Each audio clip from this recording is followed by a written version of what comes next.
కాకినాడ జిల్లా కెర్లంపూడి మండలం కృష్ణవరం గ్రామంలో పోలవరం సూయిజ్ ద్వారా ఏలేరు గోదావరి అనుసంధానానికి జగ్గంపేట ఎమ్మెల్యే టీడీడీ బోర్డు సభ్యులు జ్యోతుల నెహ్రూ శ్రీకారం చుట్టారు. ఈ సందర్భంగా కృష్ణవరం వద్ద రైతులతో కలిసి MLA Jyothula Nehru, DCCB chairman Tummala Babu, Jaggampeta నియోజకవర్గ జనసేన పార్టీ ఇన్ఛార్జ్ తుమ్మలపల్ల రమేష్లు గంగామాతకు ప్రత్యేక పూజలు నిర్వహించి పోలవరం కాలువ నుంచి గోదావరి నీటిని ఏలేరులో విడుదల చేశారు. ఎమ్మెల్యే జ్యోతుల నెహ్రూ మీడియాతో మాట్లాడుతూ ఏలేరు ప్రాజెక్టు మీద ఆధారపడకుండా స్లూయిజ్ ద్వారా జగ్గంపేట, పిఠాపురం, పెద్దాపురం నియోజకవర్గాల్లో 53,000 ఎకరాలకు నీటి ఎద్దడి తీరనుందన్నారు. నీటి విడుదలతో ఏలేరు ఆయకట్టు రైతులు ఆనందం వ్యక్తం చేశారు. ఏలేరు రైతాంగం యొక్క కళ నెరవేరేటువంటి రోజు. మొన్న ఇరిగేషన్ శాఖ మంత్రి నిమ్మల రామానాయుడు గారు రావడం, పరిశీలన చేసి ఆయన ఆదేశాలు ఇవ్వడం, ఆ ఆదేశాలకు అనుగుణంగా ఈరోజు మనం పోలవరం కెనాల్ నుంచి వచ్చేటటువంటి పురుషోత్తపట్నం ఎత్తిపోతల పథకం ఏదైతే ఉందో దానికి సంబంధించినటువంటి నీరుని 750 క్యూసెక్కుల నీరు ఏలేట్లోకి మనం మళ్లించుకోవడం జరిగింది. ఈనాడు ఈ సూపర్ ఎలినో సందర్భంగా ఎప్పుడు ఎక్కడ ఏ వాతావరణం ఉంటుందో తెలియనటువంటి అయోమయ పరిస్థితులు. నిన్న అదృష్టం కలిసి వచ్చింది. ఆ వెంకటేశ్వర స్వామి దయదలిచాడు, పైన వర్షాలు పడడం, గోదావరికి నీరు రావడం. అలాగే ఏలేరుకి కూడా ఇవాళ 800 క్యూసెక్కులు ఇన్ఫ్లో రావడం జరుగుతుంది. అయితే దీన్ని బట్టి చూసుకున్నట్టయితే ఇప్పుడు ఇచ్చేటటువంటి ఈ సబ్స్టిట్యూట్ వాటర్ తోటి ఏలేరుని కానీ మనం 1400 ఏలేరుకి తోడుతున్నాం. పురుషోత్తపట్నం ఫేజ్ 2 ద్వారా ఇవన్నీ కలిస్తే ఒక 50 రోజులు ఈ రకంగా కానీ జరిగినట్టయితే 53,000 ఎకరం ఏలేరు ఆయకట్టు ఏదైతే ఉందో దాన్ని పరిపూర్ణంగా మేము పండించుకోవడానికి అవకాశం ఉండే పరిస్థితులు ఉంటాయి. అయితే దీని మీద రైతులు కూడా బాధ్యత తీసుకోవాలి. రైతులు తక్కువ నీటితోటి ఎక్కువ పంట పండించేటటువంటి విధానానికి ఆలోచన చేసి మన జేబులో ఉన్నటువంటి రూపాయిని ఎంత బాధ్యతగా అయితే ఖర్చు పెడతామో అంత బాధ్యతగానే కూడా ఇవాళ ఈ నీటిని మనం ఉపయోగించుకోవాల్సినటువంటి అవసరం ఉంది. దాన్ని ప్రత్యేకంగా మనవి చేస్తున్నాను. రెండోది ప్రత్యేకమైన విషయం ఇక్కడ మీ అందరికీ చెప్పాల్సింది, ఒక విజనరీ లీడర్ ఇక్కడ రాష్ట్రంలో పాలన చేస్తే ఎలా ఉంటుంది అన్న దానికి ఈరోజు మనం ఏదైతే ఏలేరుకి స్లూయిస్ ఓపెన్ చేసుకున్నామో దాన్ని భవిష్యత్తులో గోదావరి నీరు పై గ్రావిటీ ఏలేరుకి పంపించేటటువంటి విధానం ఉండాలి అని చెప్పి ఆనాడు రివ్యూలో ఆదేశించి మన చంద్రబాబు నాయుడు గారు దీన్ని ముందస్తుగా ఆలోచన చేసి పెట్టించినటువంటి పరిస్థితి.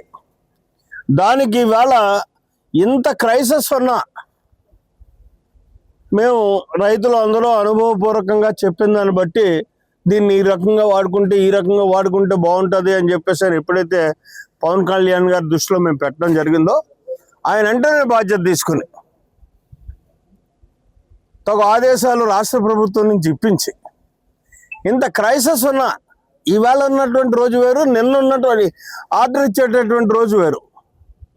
ఆ రోజుకైతే కేవలం 50 రోజులే గోదావరిలో నీరు మనకు లభ్యమయ్యేటటువంటి పరిస్థితి ఉంది. కేవలం 20 రోజులే ఏలేరులో లభ్యమయ్యేటటువంటి పరిస్థితి ఉంది. అయినప్పటికీ కూడా ఈ రెండు కలిస్తే 1000 క్యూసెక్కులు కిందకు పంపడానికి అవకాశం ఉండే పరిస్థితి. అయినప్పటికీ కూడా ముందస్తుగా నిర్ణయం తీసుకుందాం, అవసరం అనుకుంటే పంపులు పెట్టి డెడ్ స్టోరేజ్ని కూడా తోడి రైతాంగం యొక్క అవసరాలు తీరుద్దామని చెప్పి ఆదేశాలు ఇవ్వడం ప్రభుత్వం. దానికి ప్రముఖ పాత్ర పవన్ కళ్యాణ్ గారు వహించడం. అంటే ఇక్కడ నేను ఎందుకు చెప్తున్నానంటే విజనరీ లీడర్గా చంద్రబాబు నాయుడు ముందు ఆలోచనతో పెట్టినటువంటి ఈ స్లూయిస్, అలాగే పురుషోత్తపట్నం ఎత్తిపోతల పథకం భవిష్యత్తులో నష్టం రాబోతుంది. ప్రతి 12 సంవత్సరాలకి ఒకసారి ఏలేరు ఒకేసారి నిండుతున్నటువంటి పరిస్థితి ఉంది. ఎప్పుడు కరువునే ఫేస్ చేస్తున్నాం. ఆ కరువు లేకుండా ఉండాలంటే పోలవరం అయ్యేదాకా ఉండకుండా Yeleru phase 1 phase 2 Purushothapatnam phase 1 phase 2 వేసి తయారు చేసి ఏలేరు రైతాంగానికి నీరు ఇవ్వాలనేటటువంటి ఒక అద్భుతమైన ఆలోచనతో ఆయన తీసుకుంటున్న నిర్ణయం ప్రకారం ఈవేళ దీన్ని మనం ఉపయోగించుకోవడానికి అవకాశం కలుగుతుంది. దాన్ని అమలు చేయడానికి ఇంత ఒక సాహసోపేతమైనటువంటి లీడరు ఈ రాష్ట్రాన్ని పరిపాలిస్తున్నప్పుడు నిర్ణయాలు ఈ రకంగా ఉంటాయని చెప్పడానికి ఇది పవన్ కళ్యాణ్ గారు సాహసోపేతంగా తీసుకున్నటువంటి నిర్ణయం. రేపు అన్నదాన్ని చూద్దాం. ముందు రైతుకు సెంటిమెంటు పండించడానికి మనంతో ప్రయత్నం మనం చెయ్యాలి అని చెప్పి ఒక కఠోరమైనటువంటి నిర్ణయం తీసుకుని ఇవాళ ఈ అవకాశం ఇచ్చినటువంటి పరిస్థితి ఉంది. ఇది నిజమైనటువంటి ప్రభుత్వం చేయాల్సింది. గత 5 సంవత్సరాల్లోనే గొడ్డల పార్టీ కానీ మాత్రం ఆలోచన ఇందులో 50% ఆలోచన చేస్తుంటే ఇవన్నీ సస్యశ్యామలంగా నీరు వచ్చేది. మనం లబ్డబ్ అనకుండా ఉండేటటువంటి పరిస్థితి ఉండేది. కానీ తట్టమట్టి కూడా తీయనటువంటి దురదృష్టం. ఇవాళ ఈ నీరు మేము వదులుతారు వదిలి ఇమీడియట్గా వాళ్ళు అంటారు ఇప్పుడు రాజశేఖర రెడ్డి గారు దీన్ని కొబ్బరికాయ కొట్టాడు కాబట్టి ఇదంతా మాదే అని చెప్పేశారు. రాజశేఖర రెడ్డి దీన్ని ప్రారంభోత్సవం చేశాడు. ఎక్కడ చేశాడు? ఎక్కడైతే సులభతరమైనటువంటి పనులు ఉంటాయో ఆ పనులన్నిటినీ కూడా ఏలేరు కాలువలన్నింటినీ ఇటు రైటు లెఫ్ట్ కెనాల్స్ అన్నింటినీ జాగ్రత్తగా తవ్వుకుని దాని మీద వచ్చినటువంటి లబ్ధిని డైవర్ట్ చేసి ఇవాళ మనల్ని ఏకడానికి పనికొచ్చేటటువంటి సాక్షిని పెట్టగలిగాడు. సిమెంట్ ఫ్యాక్టరీలు పెట్టగలిగాడు. రాజశేఖర రెడ్డి ఆ రోజు నిర్ణయం అందుకోసం చేశాడు. ఇవాళ చంద్రబాబు నాయుడు కానీ పవన్ కళ్యాణ్ కానీ ప్రజల కోసం చేస్తున్నారు. ఇది నేను చెప్పేది. నమో వెంకటేశయ్య. సెలవు.